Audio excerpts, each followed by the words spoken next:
जी सामने धन्यवाद साहब। सभापति महोदय जी, आज एक बहुत महत्वपूर्ण विषय पर आप चर्चा के लिए आपने रखा, उसके बाद धन्यवाद देना चाहता हूं। यह मुद्दा बहुत ही महत्वपूर्ण इसलिए है कि देश के कहाँ आज सूखे की हालत है, पीने के पानी की बहुत दिक्कत है। तो ऐसी स्थिति में ये बहुत ही अहम डिस्कशन है। आज मजबूर हो रहे हैं कि आज पानी की दिक्कत को कैसे दूर किया जाए। मैं आपको यहाँ बताना चाहता हूँ कि 4 और 5 मई को जो ये स्पीकर साहब ने वहाँ रखा था सेमिनार, उसमें हिंदुस्तान के एक्सपर्ट्स कई आए थे, कंसल्टेंट आए थे, और उन्होंने जब आंकड़े दिए तो बताया तो बहुत हैरानी वाले थे और चौंकाने वाले थे बहुत। तो उस दशा में हमको बहुत कुछ काम करना है। इसमें मैं सबसे पहले मैं सूखे की बात करता हूँ। सूखे के अंदर पिछले 60 साल में कई कमेटियां बनी, कई पॉलिसी बनी, और उसके अंदर अभी भी बहुत कुछ करने को है। हमको जो डिजायर्ड रिजल्ट मिलने चाहिए वो मिले नहीं है, तो उसमें हमको कुछ काम करना होगा। आज 29 राज्यों में से 13 राज्यों में आज अकाल है। 680 जिले हैं, उसमें से 251 जिलों में आज अकाल की स्थिति है। हालांकि ये जो अकाल का संचालन करना सबसे ज्यादा काम तो राज्यों का है, परंतु भारत सरकार भी इसमें अपना हाथ नहीं धो सकती। इन्होंने बहुत कुछ करना है। हालांकि पिछले 60 साल में लॉन्ग टर्म जो ड्रॉट मैनेजमेंट का काम हुआ है वो जितना होना चाहिए उतना नहीं हुआ है। ये सिर्फ एडॉक बेसिस पे हुआ है, क्योंकि सूखा व गरीबी दोनों ही इंटरकनेक्टेड है। सूखा और खाद्य आपस में इंटरलिंक्ड है। तो ऐसी स्थिति में जब सूखा पड़ता है तो कृषि में उत्पादन कम होता है। उत्पादन कम होता है तो उससे भाव बढ़ते हैं। इतना ही नहीं, जो कृषि के जो जब कम होता है तो उससे सबसे ज्यादा जो प्रभावित होते हैं वो जो सीमांत और छोटे किसान होते हैं। तो ऐसी स्थिति में उनको वहां पर अपने को आत्महत्या करने की भी नौबत आ जाती है। इसलिए इसको मैनेज करना बहुत जरूरी है। अब सूखा और फसल बीमा का भी संबंध है। जो अभी जो एक नेशनल एग्रीकल्चर इंश्योरेंस स्कीम थी उसमें काफी खामियां थी। उससे मैंने देखा था, मेरे एरिया में आया था कि जो प्रीमियम देते थे उनको किसान को कभी उसका पूरा मुआवजा ठीक नहीं मिलता था।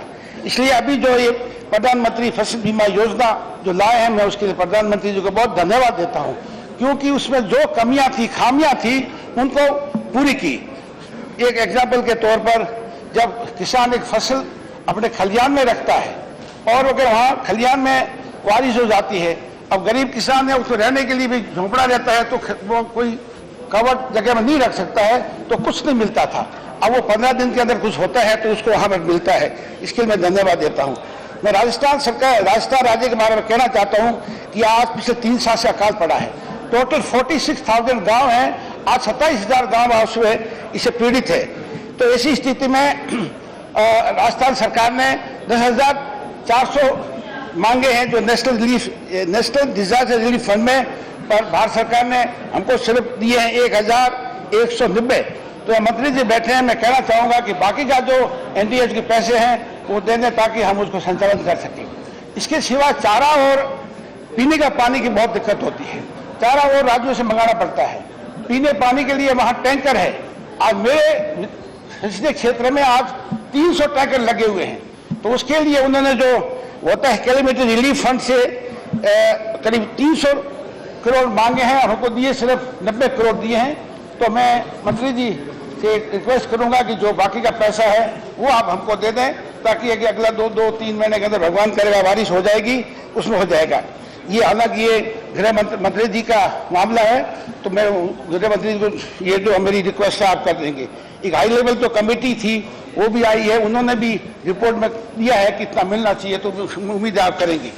पेयजल के बारे में बताना चाहता हूँ कि राजस्थान के अंदर कोई नदी नहीं है, सिर्फ वहाँ बाहर की कुछ नदियां हैं जिसके पानी आ रहा है। जैसे इंदिरा गांधी नहर का पानी आ रहा है, यहाँ से हिमाचल से जाता है। उधर नर्मदा नदी के वहाँ से जो है वहाँ पर ऊपर डैम बना हुआ है, सरदार सरोवर बांध बना है, वहाँ से पानी मेरे पार्लियामेंट जैसे में आ रहा है। तो मेरा कहना है कि ये जो नदियाँ के स्कीम के जो है उसके लिए पेयजल की कई स्कीमें हैं, परंतु पैसे राजस्थान सरकार पर है नहीं। उन्होंने 31,000 करोड़ रुपए का लोन मांगा है। तो मंत्री जी यहाँ पर बैठे हैं, सुन रहे मेरी बात, कृषि तो उन्होंने 31,000 मांगे, उसमें से 30,000 जो मेरे वहाँ पेयजल की योजनाएं हैं जो इसे नर्मदा नहर से आए, इंदिरा गांधी नहर से हैं, तो उसमें से उन्होंने कहा है कि जापान, नाबार्ड या वर्ल्ड बैंक से लोन डाला है, उस लोन को अगर देंगे तो हमारा काम आगे चलेगा। इसके लिए दूसरे तो लिंकिंग ऑफ रिवर की बात करें, आज राजस्थान के लिए 6 रिवर है, इसकी में वहाँ उसको जोड़ सकते हैं। उसमें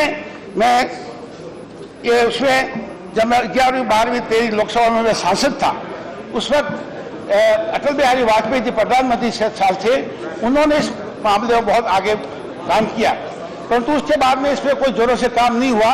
तो मैं इसमें चाहूँगा कि जो नरेंद्र मोदी जी है, जो 12 मई को मेरे वहाँ जब चुनाव हुए थे, वहाँ रैली में आए थे और उन्होंने वहाँ कहा था कि अगर मेरी सरकार बन गई तो मैं यहाँ की नदियों को जोड़ने के लिए पूरा कोशिश करूँगा। और मुझे बड़ी खुशी है कि प्रधानमंत्री बनने के बाद में आज जो इंटरलिंकिंग ऑफ रिवर्स के ऊपर काफ़ी चर्चा हो रही है, काफ़ी काम हो रहा है, तो मुझे उम्मीद है कि इसको आगे और बढ़ाएंगे। तो इसमें सबसे पहले मैं बात करता हूँ ये नर्मदा सरदार सरोवर बांध की। ये बांध जो है पानी आ रहा है, परंतु वहाँ क्या बांध की हाइट बढ़ानी चाहिए, वो नहीं बढ़ी है, क्योंकि कुछ लोग वहाँ प्रोटेस्ट कर रहे हैं कि कुछ एरिया सबमर्ज हो जाएगा। तो मेरे ख्याल में इसको बांध की हाइट करीब 17 मीटर बढ़ानी है। अगर बढ़ाते हैं तो मेरा जैसलमेर का एरिया जो है, वहाँ जैसलमेर के गुड़ामाल यानी चौटन, शिव, जैसलमेर कई एरिया, वहाँ पर पानी पीने का भी मिलेगा और वहाँ से उसे सिंचाई का भी मिलेगा। इसके साथ में एक तापी नदी को जोड़ने का है इससे नर्मदा से। अगर वो, हालांकि वो 350-400 किलोमीटर दूर पड़ती है, अगर वो पानी जोड़ दिया जाए तो वहाँ नर्मदा पानी की कोई कमी नहीं होगी। उससे क्या होगा, जैसलमेर बाड़मेर के अंदर वहाँ पर पानी के पीने के साथ साथ सिंचाई के भी साधन बन जाएंगे। दूसरी सबसे जो है सरस्वती नदी परियोजना, ये पौराणिक और लुप्त नदी है। इसके बारे में 2001-2002 में सर्वे हो चुका है, करीब 18 ट्रायल ट्यूबवेल भी खुदे हैं, ड्रिलिंग की है, और उससे ये एस्टेब्लिश हो गया है कि यमुनानगर से सिरसा, नोहर, भादरा, सरदार शहर, डूंगरगढ़, बीकानेर, हनुमानगढ़, जैसलमेर, बाड़मेर और जालौर तक ये निकले नदी जाती है और आगे जाकर के ये अरब सागर में मिल जाती है। इस नदी के ऊपर अगर आप, हालांकि काफ़ी चर्चा हो रही है, ये बहुत पीने का पानी है, सिंचाई का भी है, इसके अंदर आगे करके इसको जो पानी जो समुद्र में जारी है, इसमें अगर कुछ काम करें तो ये सारा जो मैं नाम बताए हैं ये इलाके हैं, उसमें मदद होगी। दूसरा जो यमुना सतलज राजस्थान लिंक है, ये भी बहुत जरूरी है। यमुना शारदा लिंक के अंदर यमुना से जाती है, हरियाणा और राजस्थान को बहुत फायदा होगा। इसमें अगर काम बढ़ाया जाए, नरोडा से आगे पानी को रोककर इसी पानी को बहाव को अलवर, भरतपुर जिला के साथ साथ झुंझुनू, सीकर, चूरू, नागौर होता हुआ जोधपुर व एक लूणी नदी जो मेरे बाड़मेर के अंदर वहाँ गंगा कहते हैं, वहाँ तक जा सकता है। इसलिए मैं कहूँगा कि इसके यमुना राजस्थान लिंक पे काम होना चाहिए। इसी तरह से चौथी जो मैं बात कर रहा हूँ, राजस्थान साबरमती लिंक, ये साबरमती लिंक भी इससे यमुना राजस्थान लिंक का विषय। बात करें एक मिनट समय दूंगा, एक दो। ये अगर ये लिंक राजस्थान से बाड़मेर, जैसलमेर और जालौर और गुजरात में जिला बनासकांठा, महसाणा, गांधीनगर से गुजरता है, तो इसमें भी काम होना चाहिए। इसी तरह साबरमती पार्वती कालीकतम्बल लिंक है, ये गांधी सागर डैम से रामनापट्टा डैम में जाता है, इससे काम होना चाहिए। और दूसरी जो सबसे जो बताना चाहता हूँ, ब्राह्मणी और बनास नदी, ये ब्राह्मणी बनास नदी का अगर जोड़ा जाए तो ये जो अलवर है, ये जो जयपुर है, यहाँ पर पानी की बहुत कमी है, तो वहाँ जाकर बिशलपुर जो डैम है उसके अंदर पानी मिल जाता है। ठीक है सर। मैं आखिर में कहना चाहता हूँ कि जो मैंने जैसलमेर बाड़मेर, बस एक मिनट दूंगा, जैसलमेर बाड़मेर एरिया ऐसा है, 2014 में सिर्फ 11 mm पानी बरसा, 2015 में सिर्फ 34 mm बरसा।